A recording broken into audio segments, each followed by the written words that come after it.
Hello, hello. What's on your bucket list? This is an interesting topic today. I don't know how you feel about it because usually people don't wait to assess their bucket list till shit hits the fan, till they got, 6 months to live or something really bad happens in your life, right? It's usually your health and you go, what's on my bucket list? Well, breakups are an opportunity. Crisis is an opportunity. There's a word for that in Japanese. I'm not sure what the word is. But basically, what it means is crisis is an opportunity. It's an opportunity to shine. It's an opportunity to step up to the plate. Think about this. I talk about sports a lot. I like basketball. I like baseball, American football. When a team's down, when a team's out of the game, this is when the other team usually lets up. And it's an opportunity for someone on the team to shine, step up, and do some shit. Mirazaj Humania. This is what I do on the live streams. I will talk about a topic such as what's on your bucket list and breakups are an opportunity, and then we'll get into your questions afterwards. So what I really want to punch home on this topic for this live stream, and then in 15, 20 minutes we can get into questions, 10 minutes, is breakups are an opportunity. Breakups are an opportunity to assess what you have on your bucket list. And whatever you want to call it. Maybe it's not your bucket list. Maybe it's your goals. Maybe it's something you've always wanted to do, but never had the balls to do it. Maybe it's something you always wanted to do, but you didn't have the money to do it. Maybe it's something you always wanted to do, but you were scared. And now you're in a breakup. You're at ground zero. Life sucks. Things are shitty. Why not now? I know it changed my life when I was in a breakup. I thought to myself, God damn, I've never felt this so bad before. This is the craziest level of depression or sadness I've ever felt. And then when you kind of get out of it, you're like, wow, I'm coming out of it. What do I really want from life? If that's the worst thing, if being in a breakup and feeling this bad is ground zero, it's a lot better than being negative, right? So I wrote a few things about this. Nike One, good to have you. Been on a milk carton of late. So I know you're busy. Let me get into this really quick.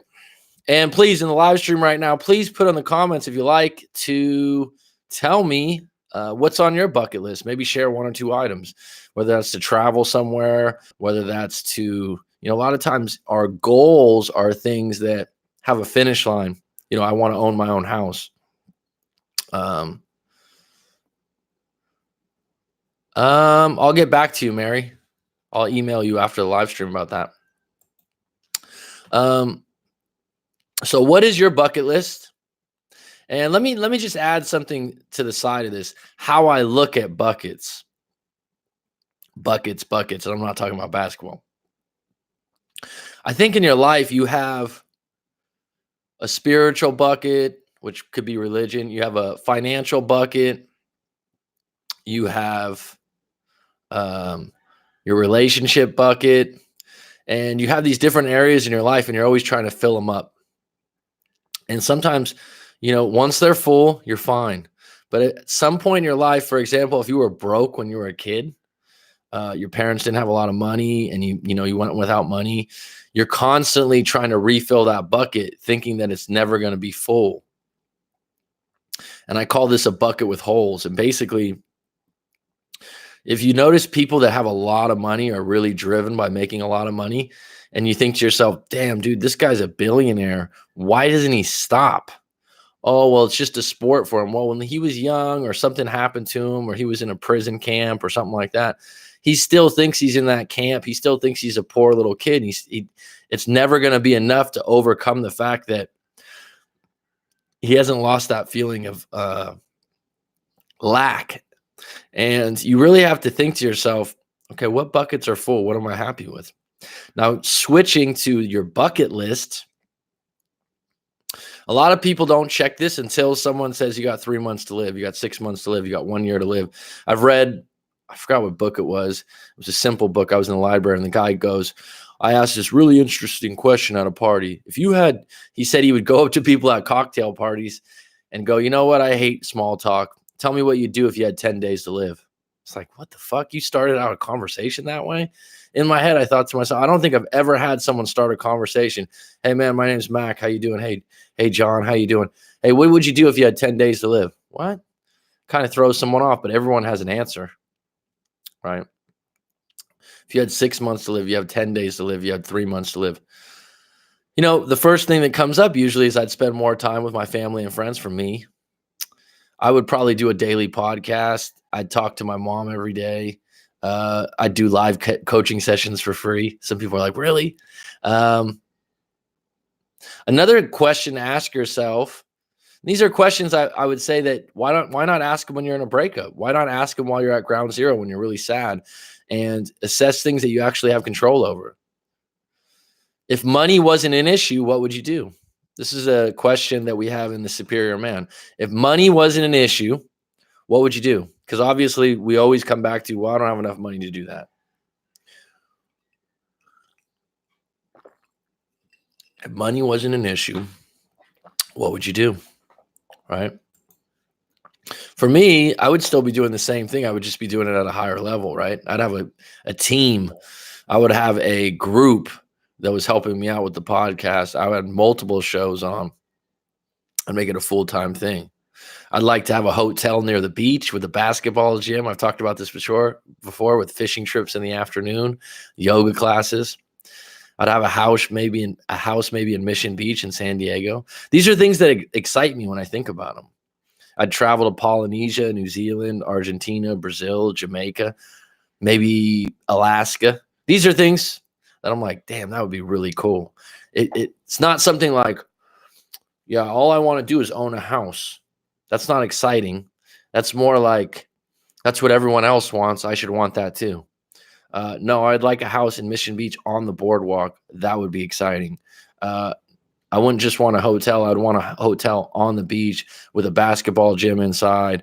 And in the afternoon, we have guided fishing trips. Something just that suits you down in the boots and is really tailored to you. Things I'd like to learn. I'd love to learn how to play the piano and to surf. Random as hell. I've never had any experience with those things. Those are things I've just been attracted to. If I played an instrument, it would be the piano.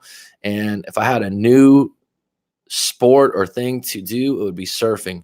And I've put it off and I've put it off for years. I'd also have a personal chef and a personal trainer. I don't understand this when people have money and they don't have that. Like, that would be the first thing. And I'd have them live in.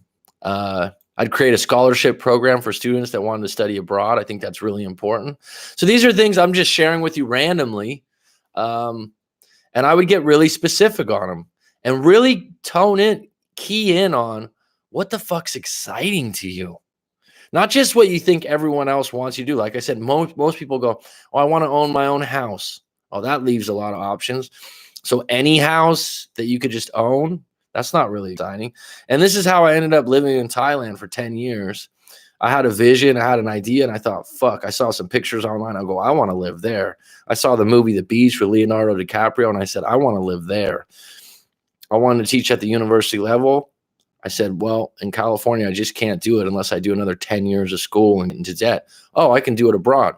So, and it was an exciting vision. It was an exciting idea. And I'll tell you what, I couldn't have done it without going through a breakup, because when you're in a relationship, your partner's not on board for all the stuff you want to do, for all the dreams that you have, for all the ideas that you think are really fucking cool. They're like, no, we don't want to do that because we want a mortgage, or we don't want to do that because then I'd be far away from my family, or I don't really like the beach. I'm more of a desert person. It's a constant negotiation. Breakups are an opportunity, folks, to do what you want to do. That's not selfish. It's real. It's the reframe that you need to put on this situation right now. And I want to hear from you in the live stream. I want to hear in the comments. Tell me what's on your bucket list, or tell me something that's not just extravagant, because some people, oh, I want a 600 SL Benz. I don't know. I want a Ferrari. Do you really want a Ferrari? Is it going to be that special? I mean, what would be ideal as far as your future goes? Not just a goal, but something that's goddamn, you think about it and you go, wow, that would be a step up. It's not just a materialistic item, right? It's like I said, I'd get excited about the fact of having a podcast where I had a team, a sound engineer, I had a crew, I had a co-host, I had something like Howard Stern had going. That would be fucking fun. That would be ideal. That's what I'm working towards. Having a scholarship program where I can interview students in America, maybe even the university that I've taught at, and send them abroad on a full ride. That would be exciting to me. If you're at ground zero, but you still have your health, you're not going to die. What do you have to lose? Zero is a lot better than being in debt or stuck. A lot of people think that they're stuck. Remember the movie V for Vendetta? And in that movie, one of the signature moments, the guy says to who's in jail, she's in a jail cell, and she goes, "Oh, no. He goes, "It's been unlocked the whole time." A lot of people are living in a jail cell or living in a room where they think the door's locked, and the door was never locked. That was just their head. And you're at ground zero. That's not a bad place to be. You just don't want to be below ground zero, right? I had a internship where I worked with an individual that was highly successful in the real estate in San Francisco, commercial real estate. And I'll never forget, he told me, "Mac," he goes, "zero is a very good number to be at." I said, "What do you mean?" He goes, "If you can come out of college or you can come out of, your early 20s with zero debt," he goes, "you can start anything at any moment and you can be okay. It's a lot better than being negative." Top 10 ways to get excited about your future. Write these down. Tell me which one you like the best, and I will get on deck soon on the live stream. Number 1, write out exciting things you've always wanted to do. Key part, exciting. You tell people and you get tingles. You tell people, your voice rises, and you start to think about it and go, fuck, that would be fucking outstanding. And friends and family members actually go, yeah, you're not going to do that because it seems so out there. Hang out with positive people that you look up to or admire. These are the kinds of people that have done things, right? You might have an uncle, you might have a cousin that traveled the world for 2 years and gave a fuck about anything else and have all these cool stories, and they have a different way of looking at life. Find a way to hang out with that individual or visit with them for a week outside your breakup and get a new perspective on life. Number 3, exercise consistently every day. Do some exercise every day. This is important. I know I mention it all the time. It does contribute to you looking at your future and getting excited about it. You can't do that if you're cooped up, locked up, and not feeling well.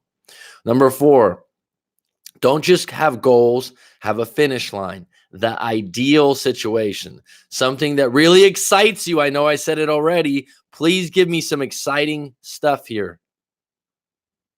Okay? What's holding you back? In the comments below or in the comments on the live stream today, I don't want to hear, yeah, I've always wanted to own my own house. That's what I've always worked towards. What kind of house do you want to own? Just an average Joe house? Just anything you can get your hands on? Or would you like to own your own island? Or would you like to be beachfront? Would you like a tree house in the tropics? That sounds a little more exciting to me. Number 5, talk to a coach like myself, another coach, I don't know if a therapist works quite as well, and unpack your problems with help. Then share your aspirations. That's one of the really nice things. I put a set of questions for people, and half the questions aren't about your breakup, and they're about you, and they're about what you want to do in the next 5 years. And there's a reason I give those questions in a live coaching session, because this breakup is a motherfucking opportunity. It's an opportunity. Get that in your head right now. It's going to take a while. In the beginning, you're wounded, you're hurting, and you don't get that. But once you do get it, it gets exciting. Number 6, find the people that support you and believe in you. Number 7, get healthy, sleep well, eat well, do yoga. This is kind of funny. I just had an audio. I keep saying read, but I listened to an audiobook, and it was on psychedelics and how psychedelics are helping people out with addictions. And someone was talking about their ayahuasca trip, and they go to a spirit place and they have a spirit guide and all this stuff, and it's so deep and it's this and that, and they say that in the moment, while they're tripping on the ayahuasca, they're like, hold on, let me take a note of this, right? And one lady said, I took a note to sleep better, eat better, and stretch more often. She goes, I know it sounds simple, but it was clear as day that that's what I needed to do to live a better life. Folks, it can be that simple. It really can. 8, move where people go on vacation or close to your favorite people. Think about that for a moment. Really unpack that. I've said it before. I don't know if it's resonated with a lot of people. Move where people go on vacation or where you go on vacation. Why save up for 2 weeks or a week somewhere in paradise, right? And then you go back home and you're like, wow, that was really great. That was a really good place. Why not live there if it excites you or it motivates you or makes you feel great? Why not flip the script and go on vacation to visit your family and friends in the areas and cities that aren't so favorable to you? Or move closer to your favorite people, whether that's your friends, whether that's your family.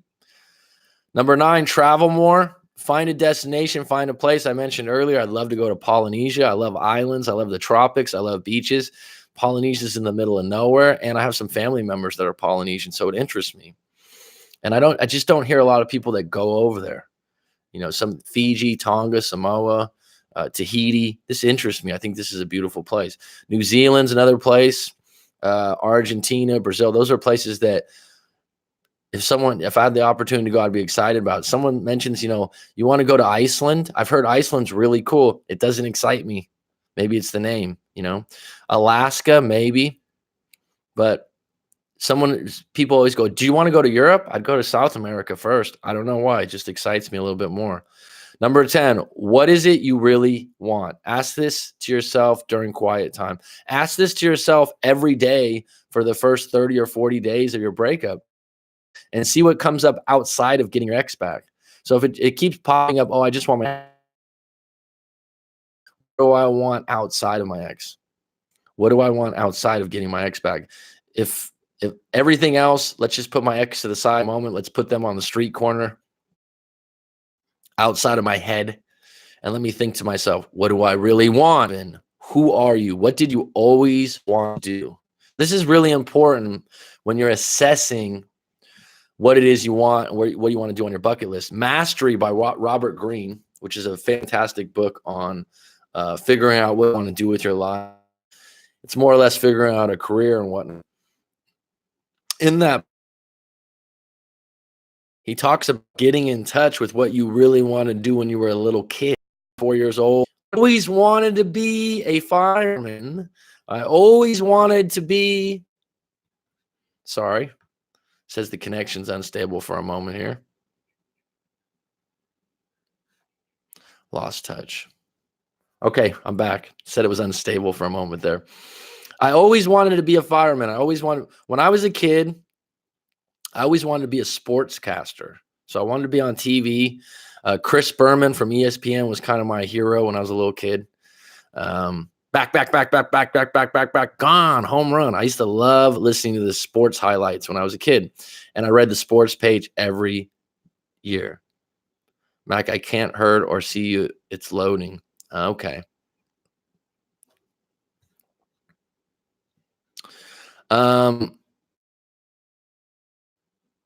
Sorry, it sounds like that there's been some technical difficulties here. So think about what you really want to do as a little kid. Now, when I was a kid, like I said, to be a sportscaster or on sports radio or something like that. And then I wanted to, when I was about 11, 12 years old, I knew I wanted to be a teacher. My mom always be a teacher, but she let that go a long time ago. Now, I don't know why. I think I had a really good experience in middle school, and that's why. I also like to have the floor. And I let that go when I got out of the I let that go actually when I got out of college because everyone was going, I was peer pressured into thinking, well, you're never going to make money. It's not that great a job, this and that. And I kept letting go, but I kept coming back to the fact I want to be a teacher. I want to be a teacher at the university level. And once I did it, fit like a glove.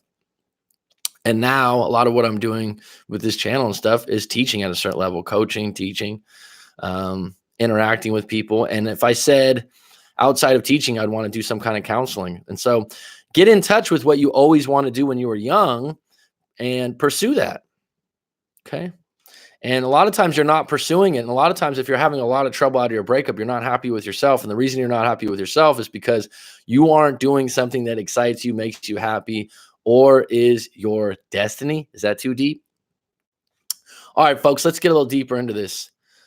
Mirazaj Humayuan, my girlfriend, she get new boyfriend. She leave me, block me in all contact. Sorry to hear that. Mary, what's up, Mac Daddy? Coach Mac dropping in to give you a like. Hope all is well. Hit you later with you, brother. Like you want to. I'm on deck, but I got my eyes dialed, so I can't read the comments. Okay. I try to help her. I was so angry. She hate me too much. I help her finish Lee. She cheat me. Sorry to hear that, Mezaraj. Maybe you want to write your full story out. I tried to book a session with you, but I can't till Friday. Are you booked up? I will email you, Mary, after this. I had to get an eye exam for my flight physical. I'm applying to be a helicopter pilot thanks to the breakup. Yeah. All right. Black Hawk down. Actually, that's not good to say Black Hawk down because that helicopter went down. Good for you, Tommy. That's probably something you wouldn't have done. Like you said, if it hadn't been for the breakup, that's an upgrade for you. And that's what's great about being a helicopter pilot is if you left the military, you can do that job for eons, right? Actually, I've come across a lot of former military here in Thailand, and they come here on vacation, and they're helicopter pilots or plane pilots, and they started out in the military, and now they do private stuff. They make a lot of money. Hooray, coach. What's up? What's up, one-legged pigeon? OLP. Arrived, ready for dude. Rob, what's up? Prison reprogram people. I saw it somewhere. I don't know what that means.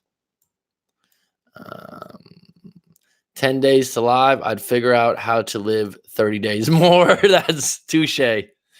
I'd go to Rome. I keep putting it off. Go to Rome then, right? That's not on my list, but go for it. G Money's on deck. Speaking of surfing, did you ever watch the Paolo Peralta vid? No. Thanks for reminding me. Thanks for reminding me about that. Swati Cop, Mr. Daikon, New York's finest, City of Dreams. Sabina, I could show you Rome. Oh, yes. Borealis Aurora. I don't know. Italy, out of all the countries in Europe, seems very interesting. Whenever I meet Italian people, they're really outgoing, nice, kind, talkative. I used to have a neighbor that was from Italy when I lived in San Francisco briefly, and he was in his late 70s, early 80s, and he would literally buy a 6-pack of beer just to have me come over and have some beers and listen to him talk for 2 hours. And I loved it. He had great stories. He really appreciated me taking the time. He'd be like, "What beer do you want this week?" And I'd be like, "Charlie, whatever you want. Heineken. You like Heineken?" "Yeah, Heineken's fine." "Okay." And he would just love to talk for a couple hours. Araceli Lozano, how you doing? I get apprehensive about being public about my big goals like that because what if you tell everyone and then you fail? Well, what if you tell everyone and it pushes you? I've heard two sides of that, G Money. I've heard people say, don't ever tell anyone because they're going to give you negative feedback and it's going to hurt you. And I've heard other people say, I told everyone and it gave me the pressure I needed to produce. In my particular case, I'd say in my life, once I start telling people, it gets more real and it gets more like, are you bullshitting? I mean, if you're holding back from telling other people, are you holding back from going all in? I understand your reasons to not do it, and I've heard the reasons before. I would say, though, in my case, the times that I've jumped on some things that I was on the fence about, once I started telling people, I'm like, now I'm doing this. Now I'm committed. So the best for personal reinvention I should have added. You are currently post-breakup. Sabina, my best friend is going next week, but I'm not going because I have to go to Vegas for my other friend's birthday. I know Vegas over Rome, crazy, but it's my best friend's birthday. Well, if it's your best friend's birthday, then you got to be there for your best friend. Come on. It's not even a competition.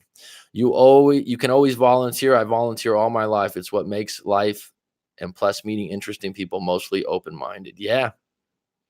I agree. I think volunteering, I think doing things for free, I think helping people out. is the soul's currency. Really. That's a quote, right? It's the soul's currency to do charitable and kind acts.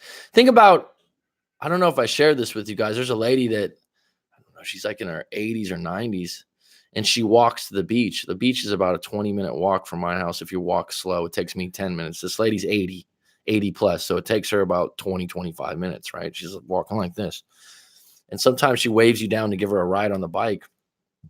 And actually, she gave me, she doesn't speak very good English, but she gave me this. I gave her a ride to the beach, and I just said, "Oh yeah, get on," da-da-da. And she gave me this. She made this. Isn't that random? And she just had it. She had it wrapped in a thing, and she said, And then when she got off the bike, I gave it back. She's like, "No, it's for you." And it just felt really nice. I was like, "Oh, that's kind of you." I'll call you for sure when I go. Here we go. We got a little connection. You're welcome for any European city. I'm here for you. The video is freezing again. Sorry about that. Anyone else having technical difficulties with the video, or is that just Mary being Mary? I can't hear or see it loading. I don't know. My phone acting whack lately.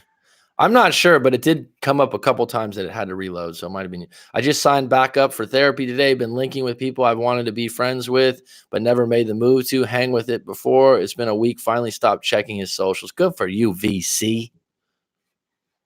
Good for you. Good for you. You're good people. I remember you from some other live streams too. So you're going to be just fine, I think. Right? That's very good. I always remember your surprise birthday for your ex. That was cool. The luau, right? I have now distributed live stream too. It's not your phone. Okay. It's fuzzy. Don't let it harsh the flow, Mac. You're on a roll. Thanks, G Money. I turn off the Wi-Fi. My nearest better Wi-Fi. Okay. I couldn't stand all my teachers. Really? Well, I'm a player's coach. When I'm a teacher, it's very hard to fail my class. I love being a teacher. I had some good teachers and some bad teachers. I think that some people just don't like school, and they're just not built for school, and that's just fine. I've had students before. I go, I know you don't like school. It's fine, but you still need a pass, right? If you're in college or you're in this, if you don't like school, don't go to school, right? It's fine. But while you're there, you should get the most out of it you can. If you don't want to get A's and B's, that's fine, but you can still get a lot from your teachers. It's like I tell people, instead of complaining or this or that, the teacher you like, I had a client that was in New York that was a master student in university. He's like, I hate all my classes. He goes, he's a great student with textbooks and taking tests. He's like, I don't even need to go to the classes. It's a joke. It's like, I ace all my tests. I just study that. And he was really disappointed with the schooling for the cost. And I go, is there any teacher or professor that you really like? He goes, oh yeah, there's one that I really respect. I go, have you made an appointment to talk to him one-on-one? He goes, what do you mean? I go, make an appointment, talk to him one-on-one, and talk to him about the field that you're going into, what you need to know. Get some one-on-one time with him. Because teachers, if you make the effort, they'll double down on your effort because they take it as a compliment. Right? Not all, but a majority do. If a student came to me after class or wanted to talk, I'll take the time because I'm like, you want the help? I'm here for you. You got to make the first step though. My goal is to find that hot tub time machine and miss that flight. That way I wouldn't ever met my ex. Just kidding, coach. My goal is to get driving lessons and rally racing and get my rally car. That's interesting. That's exciting. That's random as hell. But that's kind of cool. I know when I was in real estate in California, this was like 13 or 14 years ago, and I was just starting to make some decent to good money. I just was like, I'm going to get season tickets to the Warriors, the 49ers, and the Giants, so all the Bay Area teams. And they weren't cheap, right? And some of those, this was before the Warriors were really good. And I swear, I ended up getting Warriors season tickets. I split them with a friend where we got one seat each. I split Niners tickets with a friend, one each. It just came about. And then Giants, I didn't get full. Giants is 80 games. But I set that goal. I had that idea in my head and I got them. Now, some people be like, what? That was exciting to me at the time to have seats to every home game when you're a big sports fan. That's bad, Rob. Teachers have a big influence on our life. There are bad teachers. I will say that, Sabina. And if people have a bad ones early growing up, they do have a bad attitude in classes. Well, I went to school where the teachers didn't care about the students, etc. Was a bit better in university. I liked middle school. I had a really good coach in middle school for basketball that cared a lot, and the school itself was a poor school. It was a bit ghetto, to be honest. It was ghetto. We had gangs there and different things. It was a tough school, and that was my favorite school. We had the most unity. It was the most multicultural. It was fun. It was fun, actually. Like I said, it helped being on the basketball team and being involved with everything. Brian's in the house. Be you, Mr. Union. Union City represent. Union City's a city in California. I went to war school, no matter circumstance. I needed to keep up. That kind of mentality is keeping strong. Right on, Sabina. Matt A, you're doing well, I can see. Matt A's a new man. Let me see that again. Semi-ghetto. Mine was semi-ghetto, yeah. I mean, I don't know the ghetto. What would be the scale, right? But schools certainly vary by districts. I like that, Mac. Those drownings are nice. Those drownings? What's a drowning? I was walking on the beach. I don't understand, Sabina. I was walking on the beach on vacation, and this dude was making a giant trippy patterns on the sand like a maze.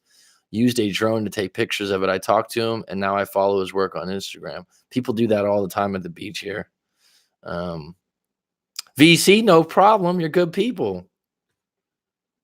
Right? All the people that regularly come on this live stream are pretty damn good. Indeed, cool to some extent. Rob Ghetto is cool.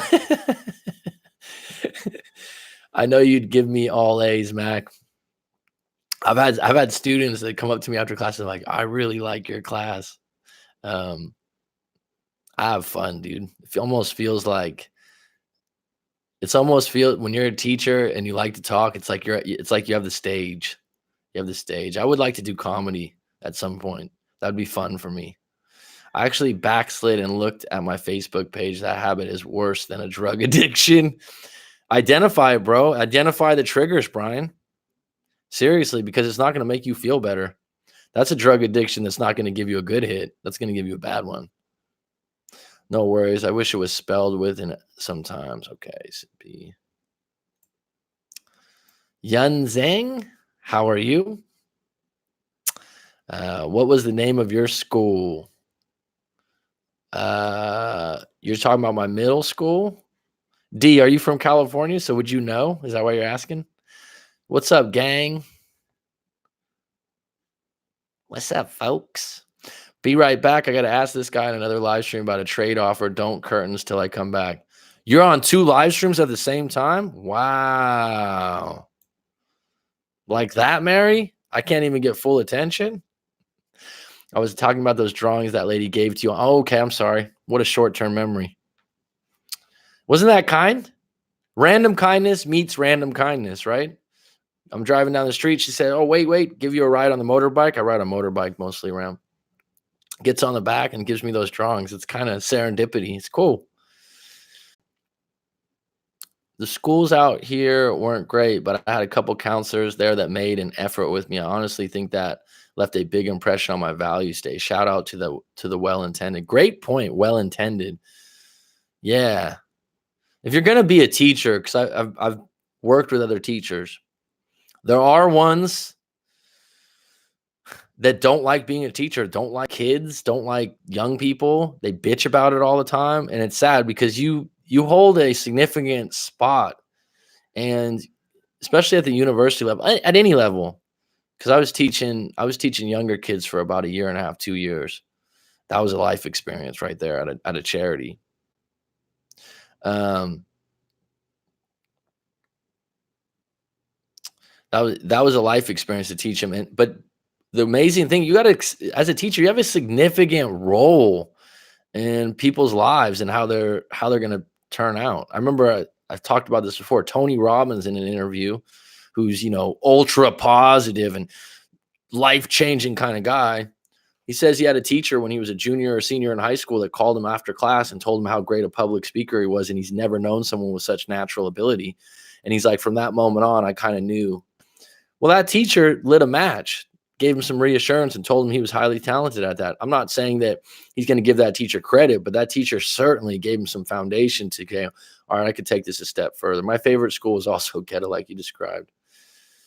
I love that school. It was close to my house. It was only like 3 or 4 blocks from my house.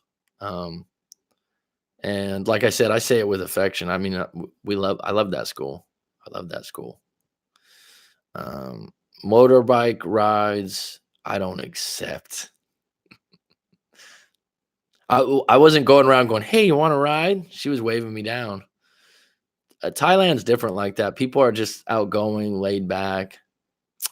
D, I was born and raised in San Mateo.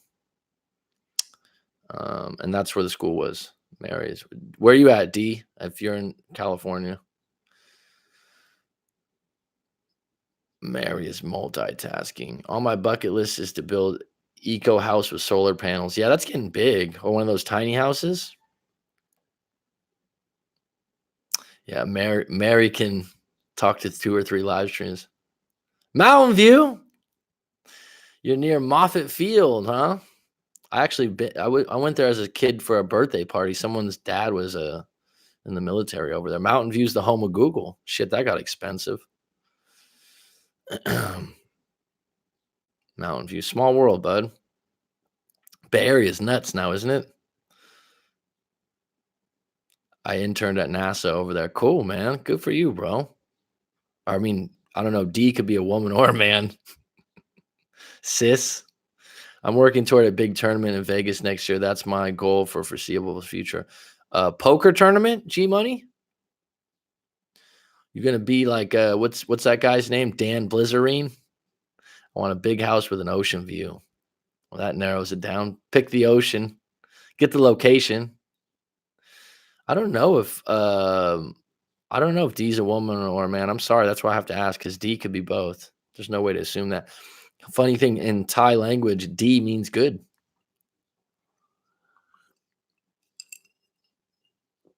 What's up, Skinner? You got something on your bucket list? I know you're over your breakup. You've been vindicated. You got something you've always wanted to do? Because this is what the topic was about. We can get into some other things. Taekwondo. Ooh, Taekwondo, AAU Nationals at the MGM. It's my first year. If I make it, fuck yeah, dude. That's cool. Right on, G Money. G Money's a little Renaissance man. A little Renaissance man here. He's got Taekwondo. He's got a degree in history.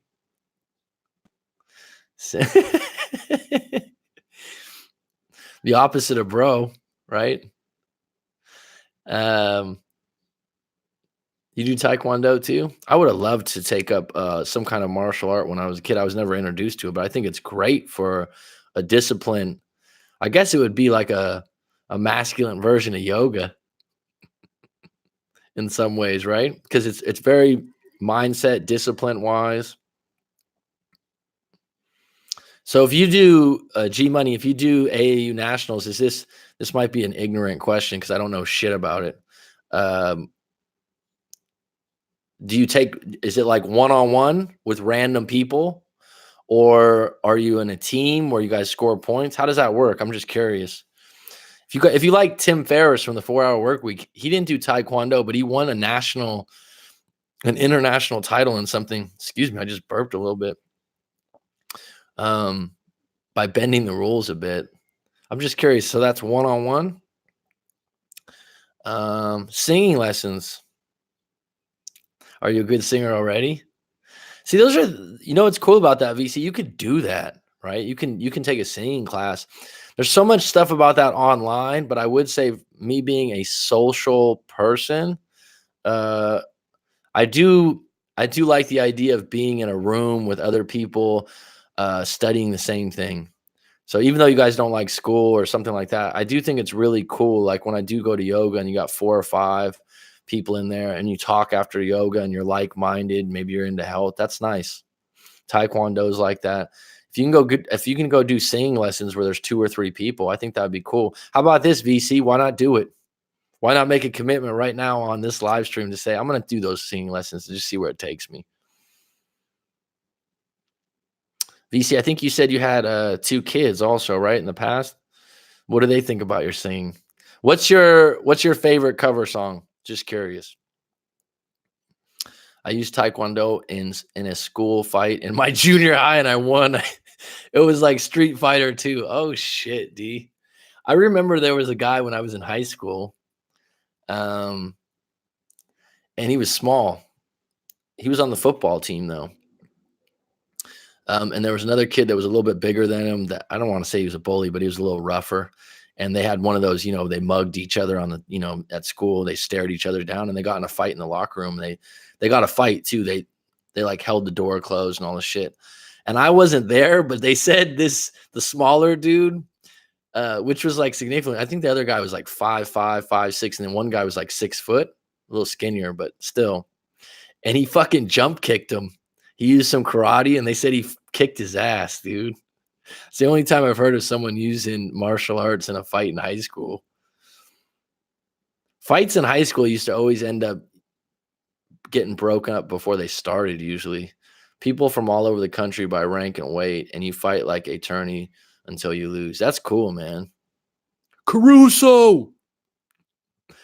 Well, I wish you the best of luck. Commit to that G-Money. Go for it, because actually, even if you do lose, you have nothing to lose.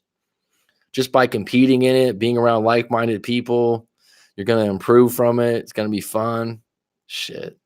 I don't see how you lose from that, dude. BC, I can hold some notes, but I'm not the best.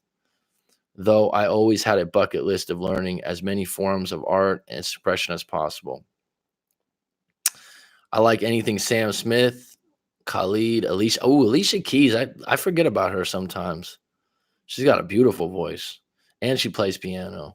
I can hold some of their notes, not when Sam hits those notes, though, but I'm definitely going to do it. I mean, first girlfriend I had, she could sing, not professionally, but she just taught me the fact that some of these singers out there, like Britney Spears, she's like, Britney Spears isn't a good singer. I didn't even recognize, obviously Whitney Houston's probably like the Michael Jordan of singing, right? Is that right? I didn't even recognize who's really, really good at singing. And then you start to notice, you're like, all right, like Whitney Houston, Alicia Keys. Who's the other one? Christina Aguilera is legit good singer. My kids are biased. I buy their snacks. Well, so what? Kids can be ruthless though if they think you're not good at something. Mac, do you know Teddy Roosevelt's The Man in the Arena speech poem? Maybe it's just a quote, but it's powerful. I'll check that out because I like Teddy. Teddy's deep, man. That guy was an overachiever. He's one of the reasons why we have Yellowstone Park and all those things. He was a hunter. The Man in the Arena. I'll check that out. I saw a YouTube video. Shit, I'm pissed off I didn't put my pen here. I'm going to make a note on my phone right now.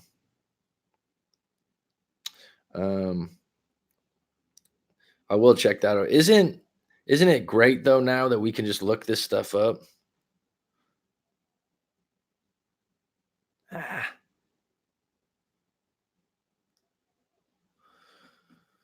Looking up that speech now. The Man in the Arena.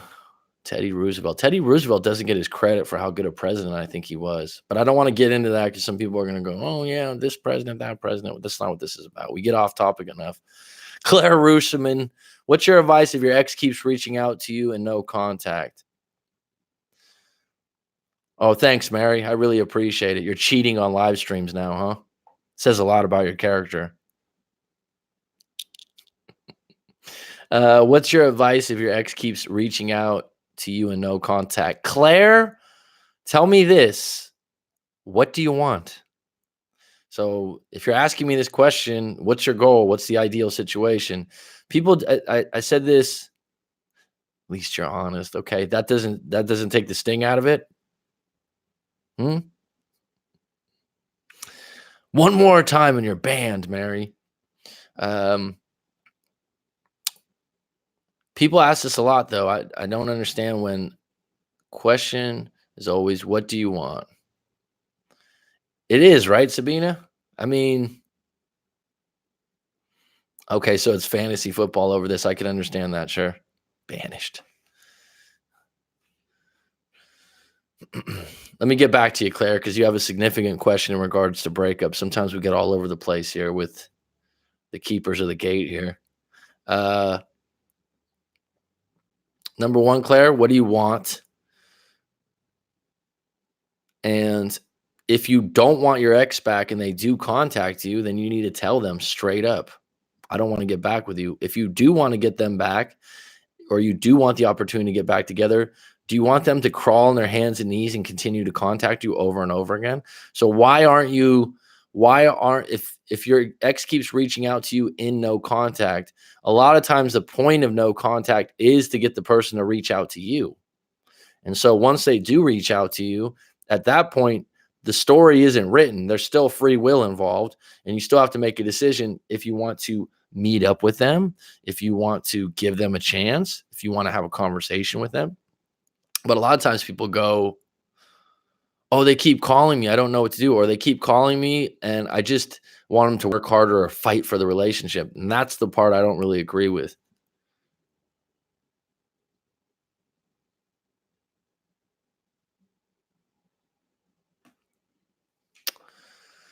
We want you here with us. I'm here. My favorite team is my fantasy team. One-legged, good answer. Okay, sorry, I lost you guys there. Yes, it's always what you do and what you want and what's your goal.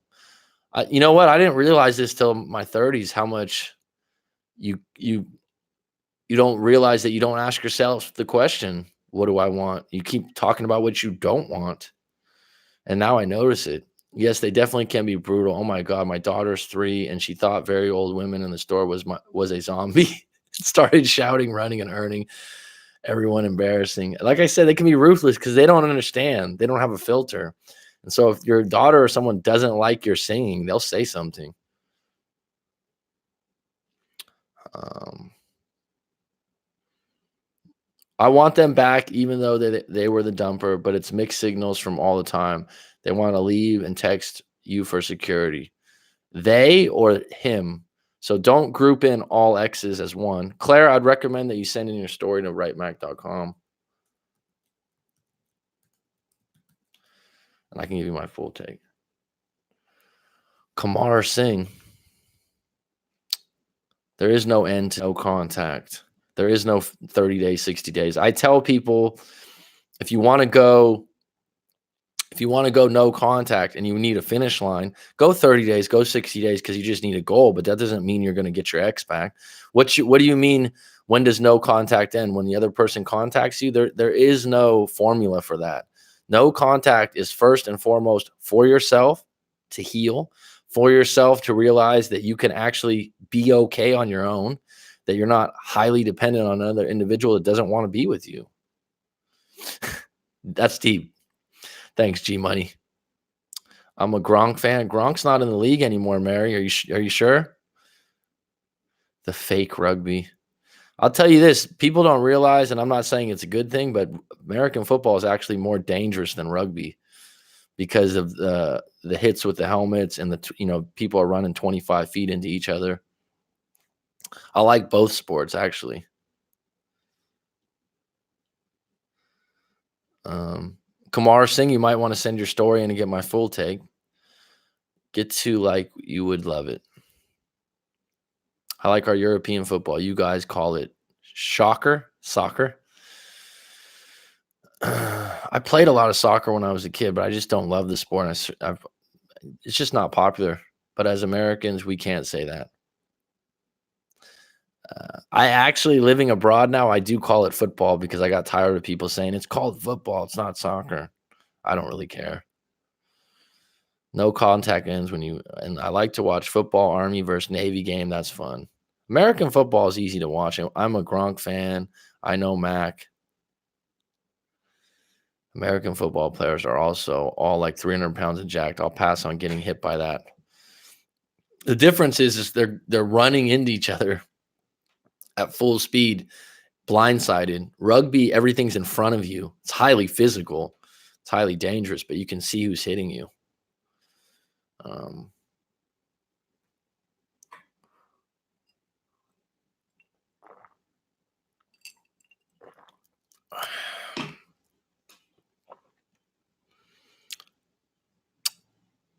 Nico, that's 100% true. Like, there's no head-to-head contact in rugby unless it's an yeah, it's one of those things. Unless it's an accident. I'm not saying that rugby's weak or anything like that. Absolutely not. Those guys are fucking brutes.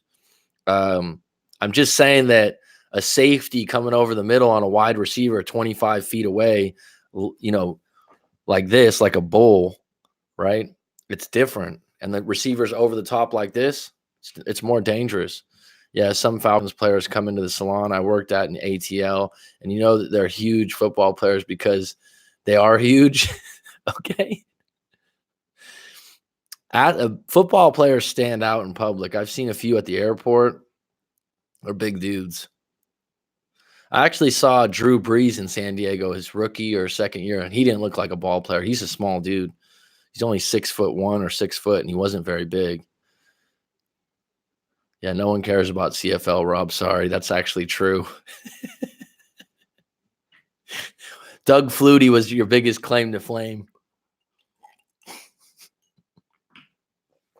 Steve Young was there for a day or two. There's a Canadian Football League. Wow, we really got off topic today, didn't we? Did any of you guys get in on the psychic thing? That was actually a good topic. A lot of people like talking about that. Got a storm that just came in, so I hope this doesn't affect the internet. I've broken fingers, ribs, got kneed in the face by a Samoan, and had a concussion. Playing rugby or football? My brother-in-law is actually Samoan and Tongan. So we've always had barbecues and luau's and things like that. My niece and nephew are half rugby. It's a great game. I mean, right now, that World Cup, I love watching it. Watching the All Blacks. It's fun. It's a great game. It didn't get shown when I was a kid, so no attendance at a football game is about 11,000 tons of empty seats. I mean, if there is no callback from them after a few months, Kamar, my best advice to you would be to send your full story into writemac.com, and I'll give you my take in a public YouTube video or something like that. But otherwise, giving you this kind of answer is just a blanket statement that I don't know how it's going to serve you. So, I mean, if there's no callback after, I would have to know the circumstances of your breakup to give you a good answer. If you want to try to clarify that a little bit more on the live stream right now, go for it. Mac, do you remember how you became good friends with someone? I have a coworker who I've been chatting with, and ever since a conversation with her about common interest, she lightly punches me. Mac, do you remember how you became good friends with someone? What do you mean by that? I have a coworker who I've been chatting with, and ever since a conversation with her about a common interest, she lightly punches me. Well, they say that if a woman punches you or hits you, they're usually interested in you or attracted to you. So that's supposed to be a sign of attraction from women. That could be off sometimes, if it's obviously if it's someone it's possible that she's not, but she's definitely digging you in some way if she's hitting you, not in the face, right in the arm, because any kind of contact is good contact. Have you ever seen that movie Hitch with Will Smith and Kevin James? They talk about that. And some of movies like that, even though the movie's fake, they do get their details on attraction and stuff like that. So if she's hitting you, she's attracted to you, or she likes you in some way. Any kind of contact or brush of the arm is a subconscious thing of like, that doesn't mean that all of a sudden you guys can, hook up right away, but rugby sevens. All right. Yeah. Canada plays New Zealand today, right? I think the All Blacks are going to take that one, dude. That's why I wanted to talk to you about Mac, the psychic energy. Okay, talk about that. I don't talk about it a lot, but it's fascinating to me. Like Edgar Cayce, I told you about that book, The Extraordinary Knowing. It interests me. It interests me a lot. The last time I checked his socials, he was hanging out with an ex, but not any ex. The one who damaged his car, belittled him, embarrassed him. I'm confused and done trying. Guess. If he's doing that, that means he's probably lonely and he's actually going backwards instead of putting himself out there, healing, and actually looking for a better catch. If he's settling for something like that, if you're describing it correctly, that this woman was not a good catch, this woman did not treat him well, and he goes back to her. I've actually had an ex do that before out of our breakup, and I didn't have a problem with it. I didn't judge her or anything like that because maybe the ex came back and maybe the ex changed. But it was clarity for me moving forward that we weren't going to get back together anytime soon, and I was okay with that. And so for you, VC, just take it as clarity that they're with someone else, they're seeing someone else. It's none of your business, and it's more reason for you to move forward. Don't try to guess. Don't try to figure it out. Just realize, wow, they're going back to someone that treated them really badly. Okay. See how that goes for you.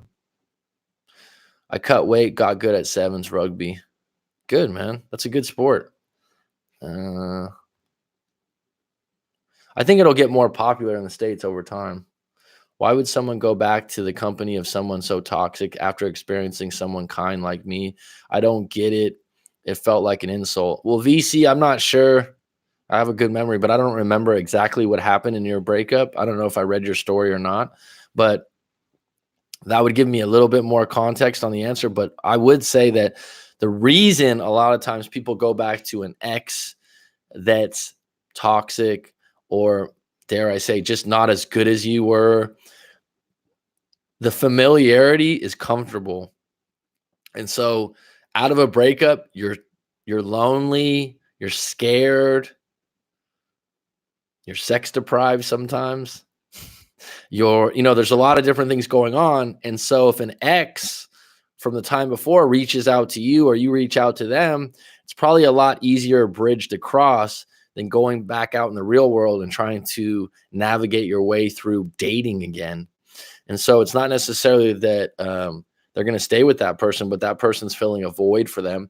And even if that person was toxic, they're still more comfortable reuniting with them than meeting a random person. So this would be some particular people don't like dating or had a bad experience. If they go back to an ex, it feels more comfortable. And even if they were toxic, there was something about that individual that they found attractive or they wouldn't have stayed with them. Does that make sense? People don't touch people they don't like. G Money, simply put, but very true. So all said, Skinner, it's a good sign. If you are all bruised from her punches, she loves you. Okay. VC, same reason people sometimes chose to eat junk food over healthy food. That's a good point. That's a good point. Yeah. Or just like someone gets in really good shape, starts doing taekwondo, starts eating healthy, and then all of a sudden there's a death in their family, something goes wrong, and they start drinking again. Think about that. That's a good way to put it. A relapse, right? People that are addicted to drugs or alcohol do this all the time, right? My father, in and out of drinking 4 or 5 times when I was a kid from rehabs, and there would always be some kind of a trigger in the life to do it again. And so I would say the breakup is triggering that person to go back to someone that's toxic because they think it's going to help them or make them feel more comfortable. And it's a quick fix is what it is. It's not the right answer. That being said, you don't want to spend time or energy worrying about that. Look into the vortex vibration. When you are on the same vibration with someone, it's when you find that person interesting, which would be rapport, when you build rapport, Sabina. I find that I can talk to a lot of different people and find them interesting just by asking good questions. But some people, I think people that have a lot of trouble with good conversation usually are consumed with themselves a lot of times, right? Or there's a big problem with just people holding attention. What I mean is, looking back, can you pinpoint the moments where you bond with someone you're very close to and now become strengthened? I hope he question is making sense. No, thanks for clarifying that because I didn't understand at first. I think anytime you work with someone, because I've had good work friends, and then when I quit that job after working there a year, 2 years, I don't talk to them again. But we went to lunch all the time, and we were kind of work buddies or work friends, and those could be females also, by the way. Um, you share when you share a lot and you share your issues and you share your problems and you've been through some stuff. You're basically going out uh, and how should I say this? When you work with other people, it's like you're on a team, right? So you already have the common ground of work. So think about it this way: if you've ever had a get together, right? I remember this when I used to live in San Diego because I used to work with a lot of people. The place I worked at had a large staff or whatever you call it. There was 30 people in my department, and you'd invite 4 or 5 of them over to a barbecue. Well, they'd come over, and I'd have my other friends, and I had some skater, surfer friends. I had this that were neighbors, and then people would just be clicked up. But those friends that you worked with, they'd come over and they just want to talk work, like about what happened at work, of gossip about work, and it would be very comfortable. And so you always have that bridge of talking about work. And so that gets you close in some ways. Now, if you take it to another level, and the thing that strengthens a relationship, someone that's there for you in a breakup, someone that's there for you when you're talking about your family member that just passed away, someone that's there for you when you don't have a dime to your name and you don't have any, hey man, I couldn't come up with rent this month, and they say, fuck, I got lunch today, don't worry about it, bud. Those kinds of things are what strengthen relationships and bonds, is what I would say. And they happen organically. It's not you trying to be best friends. And the interesting thing is, when you work with people, because I know this from experience, you first meet someone or you first work with them, you have a first impression, oh, this guy's an asshole, or this girl's stuck up. And then you get to know them after 2 or 3 months, and you're in the trenches and you're working together. And then you just develop a bond based on working together that you never thought was going to be there. Familiarity is a like switch.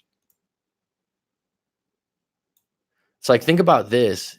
Neighborhoods that you lived in, we lived in the same neighborhood since I was 20. We never moved. Same house. That's actually really lucky.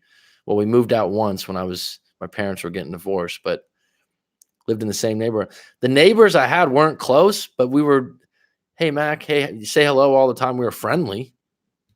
People don't always know or want what is good for them. They have to learn and find out for themselves. And what's good for you might not be good for them. I have trouble with that last part. Everyone sees the world in a different way, right?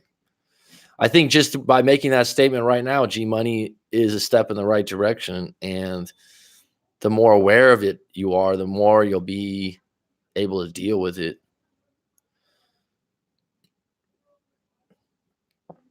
I don't know what Venn diagrams is. Not really, Rob. When we broke up, he's like, I can't be your friend. I don't see you as a friend. I love you. So that hurt leaving him. But you're okay being back friends with her? Kind of hurt.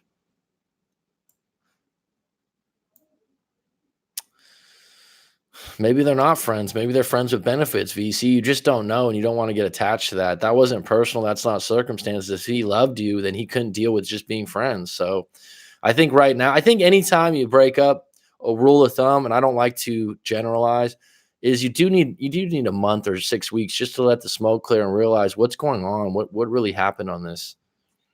And so you being in no contact right now, him going back and being friends with that individual or going back to an ex, in some ways, I don't know what their connection was. Maybe they shared some heartache and crisis. Maybe that ex had been in a breakup and now he's in a breakup and they're sharing breakup stories. Maybe maybe he's crying to her about you. You just don't know. So don't overthink it. Don't take it personal. And he still has feelings for you, right? Or else he wouldn't, if he ended it with, I love you, okay, let it be for a little while, VC. Probably because he doesn't think he deserves someone like you. Could be. Check on YouTube, Abraham Hicks. She explains a lot of the vibration and energies on Simple Way and how letting go is important. I'm familiar with Abraham Hicks. There's a morning, what would you call that? She does a morning thing where this is a good morning. This is a very good morning. This is an outstanding morning. And she talks about the vortex and those kinds of things. I like that kind of stuff, Sabina. I don't talk a lot about it on the channel, but I like it. I'm interested in it. And I watch those videos. And I do believe in vibration and energy and those kinds of things. I suspect one can derive a Venn diagram from some of those vibrations. I don't know what a Venn diagram is. I'm not familiar. Mary backed me up on that. True, you don't touch what you don't like. And that's one of those things about hitting or touching I never really noticed. But it definitely means there's some kind of attraction, yeah. I feel like the breakup excuse, I don't feel like I deserve someone as great as you, is total BS. But that's just my opinion. Most of the time when someone says that, they're projecting what they want you to believe. So it's like letting you down easy by saying, I don't feel I deserve someone as great as you. They're saying, I've done some bad things that you've accepted and it's not fair to you. Translation. I'm not a good boyfriend or girlfriend. You could do better than me. But if someone ever says you could do better than me, the projection of you could do better than me a lot of time is I can do better than you. But I don't want to tell you that. So it'd be easier for me to tell you that you could do better than me.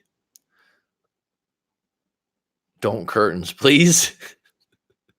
2 Venn diagrams showcase a union of similar interests between 2 people. Okay.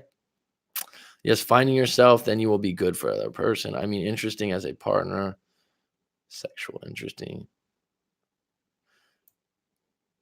Rob's on it. Yeah, me and this girl have had some great conversations. I'm genuinely interested in what she says. Are you attracted to her?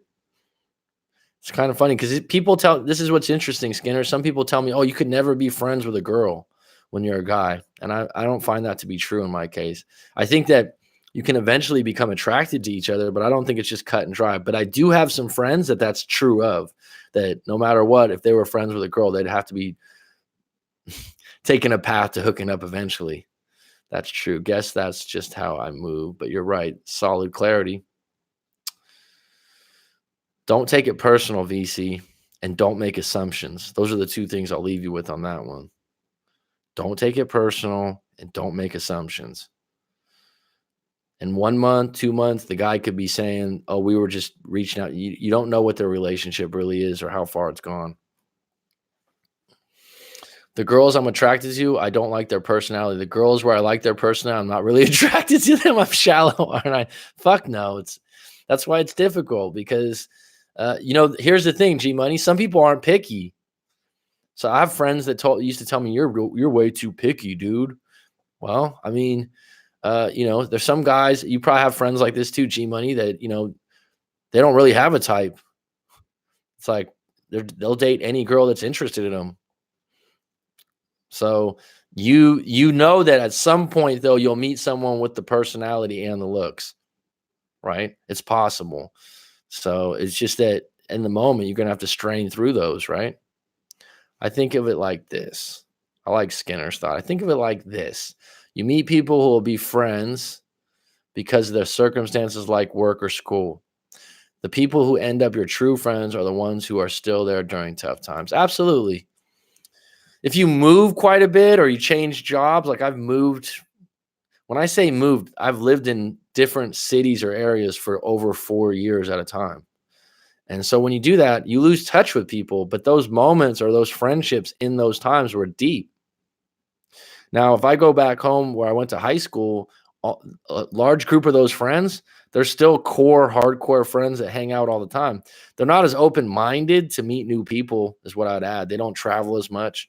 And when I go back to hang out with them, they're my boys, they're my buddies, they're my bros, man. And we have conversations just like we did 20 years ago. Nothing will take anything away from that, but we don't talk regularly now because I live on the other side of the world and we just have different things going on. Gold diggers are the worst. That's a trick. If people only talk work and hardly other things, then they don't want any connection outside of work. Could be. I had some girl recently point blank ask me if I was a millionaire after knowing me less than 10 minutes. Well, she's filtering for what? Gold diggers, you can see them from air. The ones here seem to conceal it well. Some others are obvious. Wow, are you a millionaire? Yeah, I'm a millionaire. One-legged pigeon. Do you dress up like a pimp, Rob? That's the only way someone like that is going to ask you that question.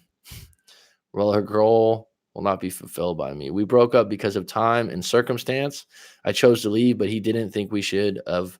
But I know we needed for both of us to focus on ourselves, self-improvement, and goals. Well, if you made that choice based on timing and circumstances, don't look back on what he's doing with his life now based on his timing and circumstances, because it sounds like you have clarity that you made the decision for the right reason. So don't second guess it. Let it play out. Let it play out. And if he wants to go back to a toxic ex, that's his prerogative. Isn't that a Bobby Brown song? It's my prerogative. Rob doesn't have to dress like a pimp. He just gives out that vibe, I bet.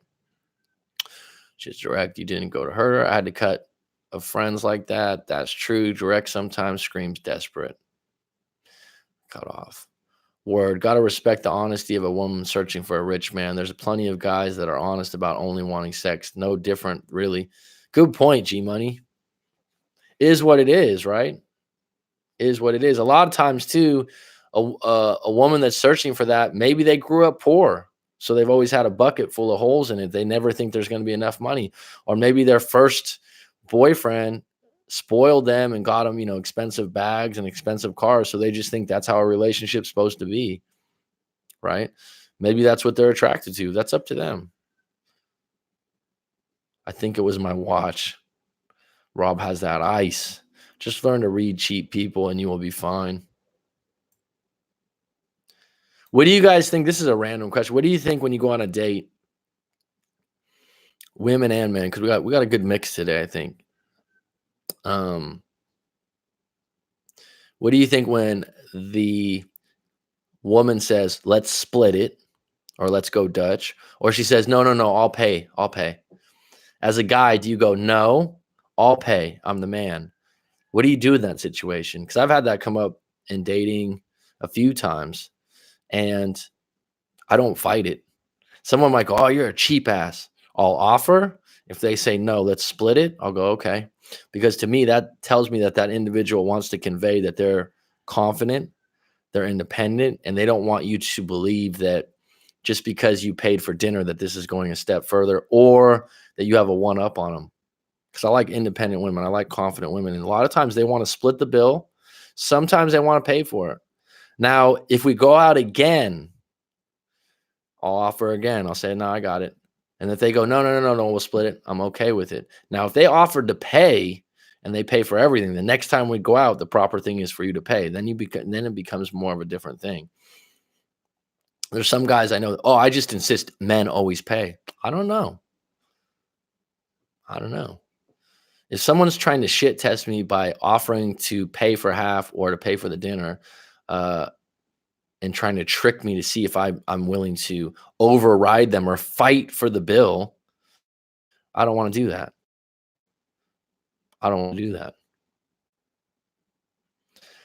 Just read people cheap. If there are places here downtown where lots of financial guys hang out, I see the gold diggers. They're just scooping them up on the scene. And the guys that like gold diggers, they don't even know it, right? They're like, oh my God, there's, like I said, the same guy that drives the Ferrari likes the gold digger. The shiny, she's always got a set of heels on. She's always got makeup on. She's always got a short skirt on. She's always looking her best until she gets exactly what she wants, which is a car, a house, big money, whatever. But those guys like those women that are always on deck, and those women know what to do. And then later on, years later, the guy's like, oh man, we got a divorce. You got half, . You didn't see the red flags, dude. Abraham is good. Good morning. This is a really good morning. That's what she says. This is a great morning. This is an outstanding morning. This is a morning that's never going to change.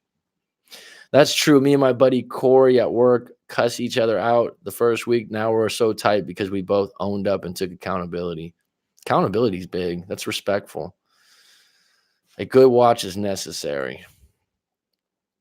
Rob, I want you to be healthy. I would ask you for your medical history. Wow, that's deep. That's me. That's my way. I would take you to the gym and I show you. Yeah, I think so. I live a solid, healthy lifestyle. She likes to Coldplay. She's a nerd like me, and I like that. Well, Skinner, it sounds like you like her. Why are you gonna go out with her or what, dude? She's a nerd like me, and I like that. Sometimes you can be mildly to okay. You have these fleeting moments of attraction where you're like, I don't know if I'm attracted to her or not. Go out with her and see. Ask her out and see what happens. But if you already have things in common and you're getting along like that, thick as thieves, then go out and see what happens with no expectations. Go out on a friends with benefits mission and then see if it leads to something. The best thing about making good money is that you can buy better, healthier food. That's true. That is true. Yes, I like Abraham Hicks too. I can be friends with butch lesbians. Oh no, Nico. Not hot straight girls. Straight up. There you go. I would say it's different if you're highly attracted to someone. Yeah, then you're lying to yourself if you're highly attracted to them. I'm super spiritual. She's a good channel. Nothing wrong with that. Mile High Minute, yo. Mile High Minute. You haven't been on the show. You got a lot of subs now. Thanks. It's funny. Rob to Jim. Does it have a pool? I swim. Not the one I go to, but it's a chain of others. Nico, no lesbian. They can be strange. I'm good, Mile High. You got any questions? Have you been on the show before or sent your story into me? Because Mile High means Denver, right? I know I had one client a while back that was out of Denver. I don't know if that's you. Nuggets look good this year. Rob, okay, we will find a pool. Wow, you guys are making plans here. Pigeon laugh out loud. No pimp vibes. For the record, I don't have nothing against lesbians. G Money, funny as hell. One legged pimp. My bad, Rob. Those poor girls that need therapy. I won't be their dad's mommy. I do that, Mac. Let's split it. You do that about the bill? So you say, let's split it on the first date. Is that what you're saying, Sabina? And I don't fight that. I'm curious about people because I know guys would be like, oh, that's a cheap ass move, man. I'm like, I'll offer, especially if we had good conversation, we have a good connection, and we went out. But it's kind of an interesting point when you date and to see what happens when the bill comes. I'm completely fine with paying, and I don't judge them. But I find that the women that I usually go farther with or I've been in relationships with, in the beginning, they did want to split it. And I think that conveys that I'm not easy. Don't think that this means that we're together. It's keeping your independence. But I'll let them say that in the beginning. I'll go to pay first. In my culture, men are supposed to pay for a meal. See? Sometimes when she wants to pay, she's testing you. Yep, could be. I'm not selling myself. See Sabina's point because she's an independent individual. So her outlook on it is more like, if you pay, then what do you think this leads to? I don't fight it either, but usually I cover everything. No testing. Sometimes test, not always. It's an interesting question though. I say you get the next one. Yeah, that's fair. But that's nice too, Nico, because again, you're not fighting it. You're not saying like, no. You're like, all right, you got the next one. All right, cool. That's classy. I make her pay for all my meals. Duh. I don't involve with anyone, so there is no need to test. But I grew up in the U.S., so it depends on who I'm dating. Some women never test, but some certainly do determine what kind of guy he is. Rob, those women you are meeting testing you for sure. Guys are testing too, if you guys think about it. This conscious, a powerful thing. Some are, but the majority of women test even if they don't realize they're doing it. I agree 100%, Rob. That's true. That's interesting. VC. Is it even a Coach Mac live stream if there isn't at least one random song reference involved? You should check out some of the vids on testing and see if perhaps you agree or disagree. SB would be good to get your thoughts. I can just suggest a few vids. How girls test guys. All right, Mac, did you see Harden's one-legged step back? Yeah, I don't think that's a good move. That would not be allowed in the 80s or 90s. I don't think that's a high percentage shot. If he's going to do that regularly, just stick with your game. The guy's nearly an MVP. He torches the league, and now he's going to do a trick shot.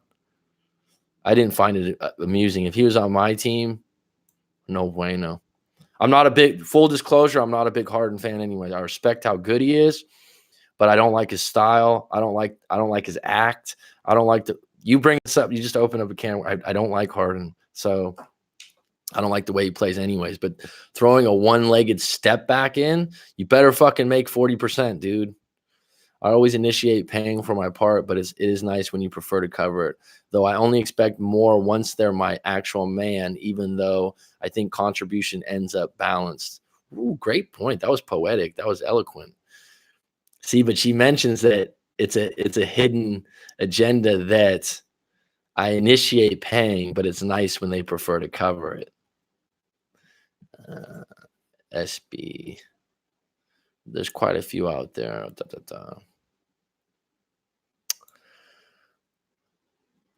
SB, go to YouTube page. Okay, I'm back.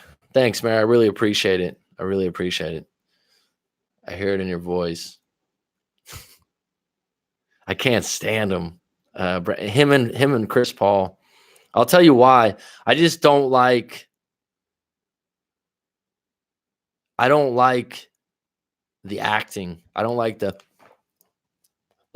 act. I just can't stand basketball like that. I understand you need to act a little bit when you get a call, but the level that they do it at regularly is horrible. It's hideous. It's bad basketball. And sometimes it must be so difficult to play against individuals like that. It's like you look at Klay Thompson, you look at some of these great players, Curry even. There's majority of them don't have to do it. And so people give him all this credit. He's acting. He actually grabs people's arms, hooks them, and then creates a foul. It's illegal as fuck. Adonis 1. What's up, big dog? On the 5, driving to SF. This city by the bay. Aren't you from, Adonis, aren't you from LA, if I remember correctly? Hope you're doing well. That's a long drive, dude. If it's all the way from there, that 5 drive, everyone thinks California is so beautiful. There's a lot of desert and there's a lot of places with just nothing. In between LA and San Francisco, that drive, that's desolate, man. There's areas that just looks like sand and dirt on the side of the road. Long Beach, the LBC. You know who's from Long Beach is Russell Westbrook. You're just talking about basketball. And the infamous Snoop. The D.O. double. Tazzy Devil on deck. How you going, Mac? Dylan, you're always late to the party, but you're always welcome. Corey Wayne's page, how women subtly test you. Oh, not fun of Corey. I don't like him. I always offer a tip and let the guys take the check. I bet you do. I bet you do. Good for you. Good for you, Mary. Do you have any video of you hitting that 3-point shot? Oh, man, you remember that story? No. That was actually in Carson City, Nevada. Random, the tournament. We had to go over there. No, but it was all net too. No rim. About 3 seconds left. You just saw as it went through the net, it was like 3, 2, 1. But it wasn't the winner, it was the tie. It was a game time bucket. I always think, though, you watch sports or you watch these moments and someone wins a championship or someone wins a game and they go fucking nuts, right? And they get so excited. It's like you do have moments like that in your life if you're challenging yourself, where you get a promotion, or let's say G Money wins fucking Taekwondo, one match that was a really tough guy. You have moments, even though you're not making the millions of dollars these guys make, you still have those moments where you feel great. Whenever you beat a challenge or you do something that surprises yourself, you have those moments. And I'm thinking about it. I think after I had my first live coaching and I started this channel, I had a moment where I was like, yeah, this is going to work. This is going to be great. And what I mean by work, that I meant you do something for the first time, and it was, like I said, it fit like a glove. Me and the guy talked for, it was supposed to be an hour session. I think we talked for an hour and a half, and he was in the United He was in the Emirates, I think. Great session. And afterwards, I was like, yeah. It's like surprise, challenge. That was over 2.5 years ago, I think. It's a good feeling. I don't know if I'd watch that over and over again, though. It's not the same. It's not the same as the actual feeling of the event, but that's good knowledge, Rob. But I will check on him, Rob. Fair enough. Why is that? Long Beach, Zoom, Zoom, Zoom. G Money, long time no talk. How you doing, mate? SB, okay. Eric G. Rob, I will tell you privately that. Where's this going? That drive is where lots of UFOs have been seen. I believe that. Always a pleasure, Tazzy Devil. Hope you're well.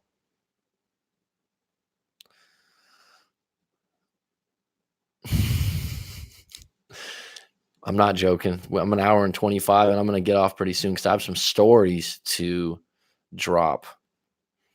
Some stories that were sent in, paid stories, so they got to get up. What? Why is that funny?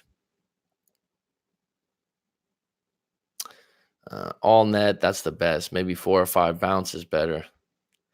Well, I'll tell you what, that shot that Kawhi Leonard made in the Sixers game, man, that hurts the way it went in too. That was a dream growing up as a kid. What, making a game tying 3, Adonis? I like the name Adonis, dude. It reminds me of Apollo Creed. I always thought that was a great name, Apollo Creed. Some of the greatest names in movies, Han Solo, Apollo Creed. Remember there was a dude in high school named Apollo. Very good, Dylan and you. That's showing, man, I'm a team player, so he wants me on his team. Good for you, Mary. I love b-ball. Yes, I do. I'm sweating to death. Been out walking nice and warm again over here. Good for you. Yes, I like basketball, baseball, hockey. F1 racing, no, not for me.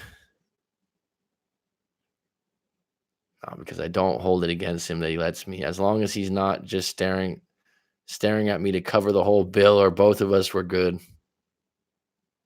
Yeah, that would be awkward, huh? Yeah, if nothing's said, I'll grab the bill and pay. But if they say like, "Oh, no, let's split it," like they're insisting, it's like, all right, let's split it then. ATC requesting permission to land. Headwork, you're late also. I got to go pretty soon, bud. I got to conserve some energy. I've been out walking and I could have watched this, but I had music going. Always your dream to win a game in the final shot? I mean, even if you're just playing YMCA or something, it's fun. What's topic about today? What's on your bucket list coming out of a breakup? What are the things that you've always wanted to do, but you've always put to the side? So VC said singing lessons. G Money's going to be in a Taekwondo tournament. I don't know if that's on his bucket list, but that's pretty fucking cool in Vegas. Rob, you didn't mention anything. Mary, what's on your bucket list? Winning the fantasy football league. Yeah, that was always my dream to win a game. What's the topic about today? So, Mac, I have a question before you go, and it's bugging me. Oh, here we go. This is going to be a booby trap. Go ahead, Headwork. It's weird here. Football is not as big in the USA, but there are still lots of people here that love it. Marine hockey is number 1 here. Yeah, Canada loves their hockey. Go ahead and drop your questions. About 5 minutes left, folks. Headwork's got one he's brewing. I already won 1 year, so did that already. Oh, good for you. Good for you. You said something about nice watches, and this one's all beat up, right? Got a few stories about this watch. A girl I've seen already whom I've call Coltrane. Is this Headwork, just to put some clarity on? Is this a joke or is this real? She was all keen a few months ago. Okay, so this is serious. I'm going to take this serious because I know you got a good sense of humor. No, it's real. Okay, fair play. I'll take you at your word, bud.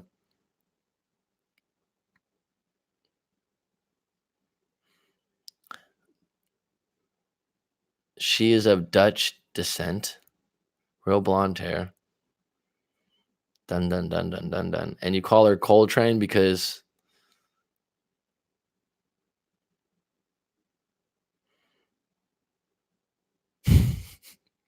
How do you know it's real? I'm on the edge of my seat. Anyway, she is cool. I'm going out again this Thursday. Coltrane Gears of War game. So I bought her some perfume. You bought her perfume? How many times have you guys went on a date? You're buying her gifts?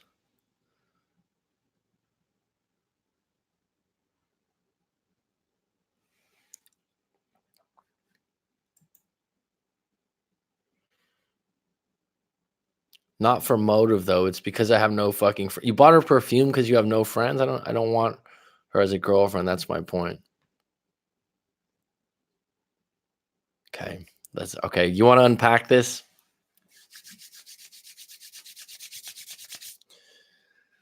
Why never buy perfume for a girl? I've never done that before. You know what's a nice thing is earrings.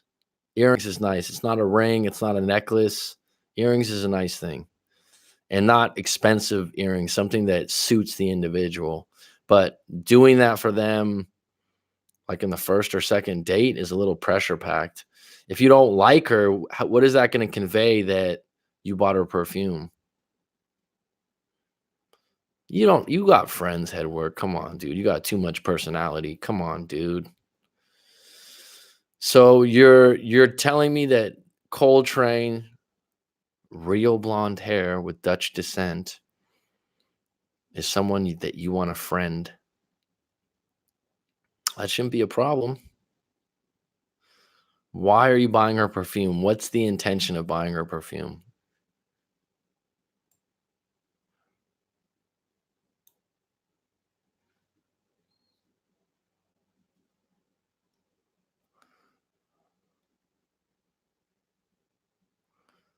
I don't want her as a girlfriend. That's my point. Do you want her as friends with benefits? So I'm asking you a question. So why the perfume? How can I give it to her without the air that he has a motive? Bye, guys. It's 1 a.m. Here, I'm out. No problem, VC. Have a good night. Do you want to exchange the perfume? Dude, I've done all that. Well, then don't overthink it and just give her the perfume because you don't have any expectations. I wouldn't make a declaration. Hey, I just wanted to give you this perfume to be friends. All I mean is, will she like it? No, she likes this stuff. I've already been with her like 5 times.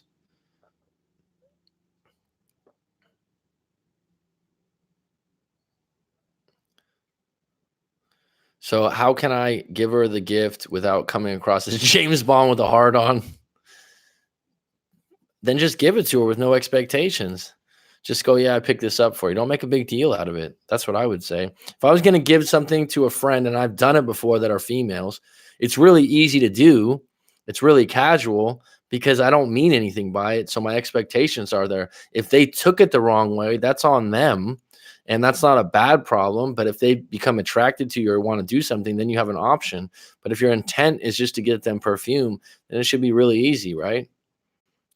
By you asking the question and wondering conveys to me that you kind of are on the fence that you do actually like her a little bit. Correct me if I'm wrong. So how can I give her the gift without coming off across as just give her the gift? If you go out to eat, go, hey, I was at the store recently. I just picked this up for you, hon. I thought you might like it. It's a nice scent. Done, dusted. Oh, that's so kind of you. Really? Sprays it on her hand. And then there's some people that are weird with gifts. Some people just put it away and say thank you, and they'll be really odd about it. Some other people would be like, oh my God, thank you so much. Right.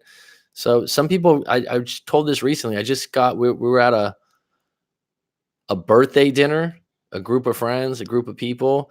And I just got this, the birthday girl at the time, and she has a boyfriend. So it's nothing. She's a friend to me. Earrings and like a notepad, something casual. She didn't even look at it and just put it in her purse. Oh yeah. Why? Because she's high end and they have a lot of money. And so the gift seemed really small. I found it a little bit rude, but that's the thing about when you get small gifts. I've noticed this because I'm usually thoughtful. Sometimes you're disappointed because people don't find your gift as cool or sweet or kind as you think. So just give it to them and don't have any attachment to the outcome. What kind of perfume was it? Some cheap Walmart thing or some expensive stuff? That's a good question. No, just friends.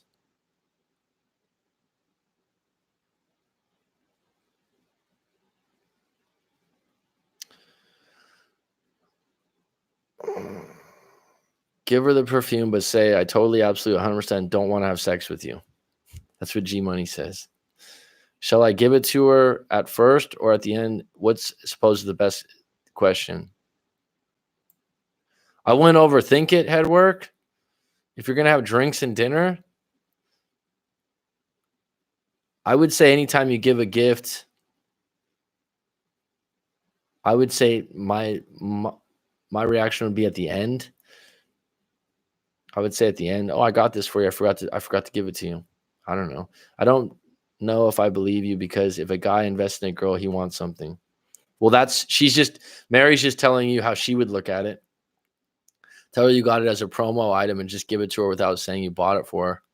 Well, that cheapens it up, doesn't it? Food is good enough for me. Okay, thanks. I was thinking the same. If you're really, to me, perfume and flowers, there's certain things that societal wise, culture wise, convey that you're interested or you're romantic or you like them. And perfume and flowers suggest that. But you know how it is. You kind of feel awkward, even though you shouldn't feel that way. No, I don't know how it is. If I was giving someone something as a friend and I meant it as a gift for them, I wouldn't feel awkward if I had no expectations. You only get awkward when your expectations, aren't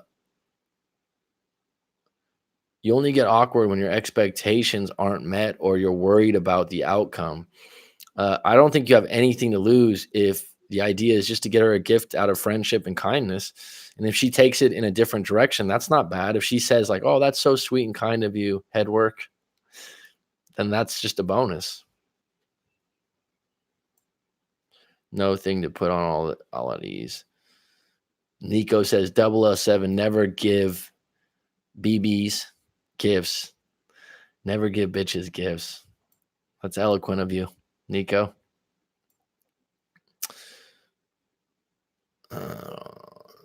Some guys buy their girlfriends or other girls numerous Christmas gifts. That looks like they're trying to create attraction through cash and I agree, Rob.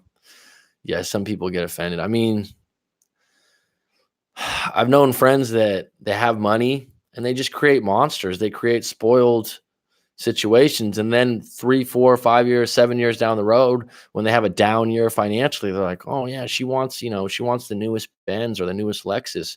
I'm in $20,000 in credit card debt. I've seen this before many times. I'm like, you created the monster, dude. What's all this stuff you're buying? Last time she smelt this perfume was when she picked out another perfume from under the pillow with this other one as simple after taking me to the bedroom Olympics. So you're not friends then. You're friends with benefits. I would never buy a girl $500+ gift. I love little notebooks. I think that it goes a long way when you get to know someone, have a good conversation, you get something thoughtful. I'm not talking about a Hallmark card. I'm just talking about something that they talked about or that would suit them. That's not necessarily expensive. Paco Ray-Ban. Wow, I don't even know what that is, Paco Ray-Ban. I know that's a designer. Good for you. Give her a picture of you as a gift and tell her you're welcome.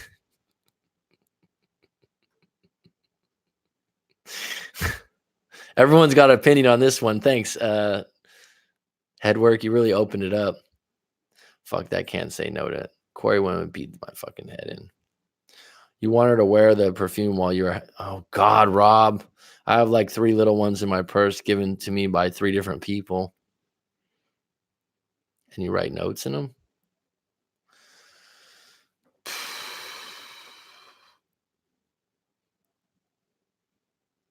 Beyonce perfume. There's a Beyonce perfume? Oh my, that's tacky. My alpha way of saying, hey, I hate you, and this is my way of showing it. Well, it's a good way for an alpha to be relegated to back to beta. I'm 49 and feel like a 7-year-old saying, go away, girls. No, I don't want to play kiss chase. Yeah, you're way late today. Within the first 4 months, only get gifts for Christmas or birthday. I agree, Nico. Alpha, Beta, Charlie, I'm cool with all. Tazzy Devil is out till next live stream. Have a good day, Mac. Same to you, Taz. Hey, coach, and the rest of y'all, how you doing? Well, because I carry my journal everywhere I go. Tazzy doubles out till next live stream. I can't even find a baseline. If anything, I got the gift because I got a bargain. I was like, well, if she don't want it, I'll give it to my mother. Well, there you go. You got a bargain. So part of your identity is to probably get a bargain wherever you can. And then, if it's a good gift, you killed two birds with one stone. Just adding my thought. What's an acceptable gift under $60? Mary. I'd say earrings. It's not thoughtful for starters. She supports Arsenal. I support the Spurs, and that's like Team Ron. Okay. Date a hippie leftist. Tell her gifts are capitalist propaganda. That's deep, Nico. That's doable, though. You might be bored. Things always get spicy near the end of my favorite part of the stream sometimes. If I was on fire, she wouldn't even piss on me. Genius, Nico. I love it. I know I just did a video about that. Story of my life. Well, you come to the right place. By default. Okay. If you complain about the price of a gift and you can't afford to give it, that's my thoughts on that. And well, I mean, yeah, don't buy something you can't afford, and then you're going to be let down if they don't find it very important, right? A Yeti cup.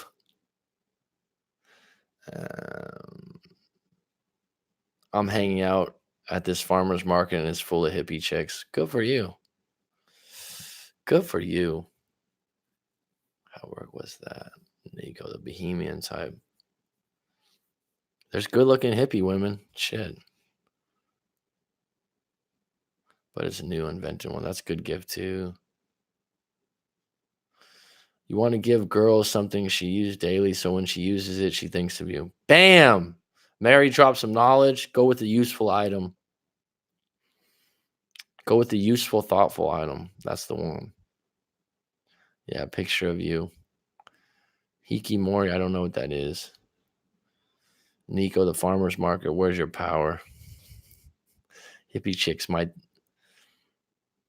Yeah, it's a must that pits and legs do need to be shaved. I agree. So in other words, buy her a cell phone. All right, folks, I'm getting to a point where the voice is getting a little. Hippie one are the best. I just get bugged when they are having a bath in front of their. What? Come on, man.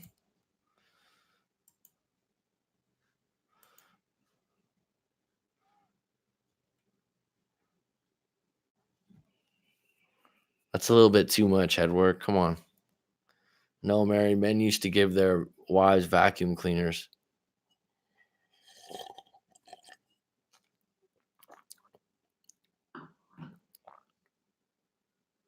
I am going to parachute out of this madness, G-Money. You read my mind. It's gotten out of hand. It's gotten mad. Headwork came in here and flipped the whole table over.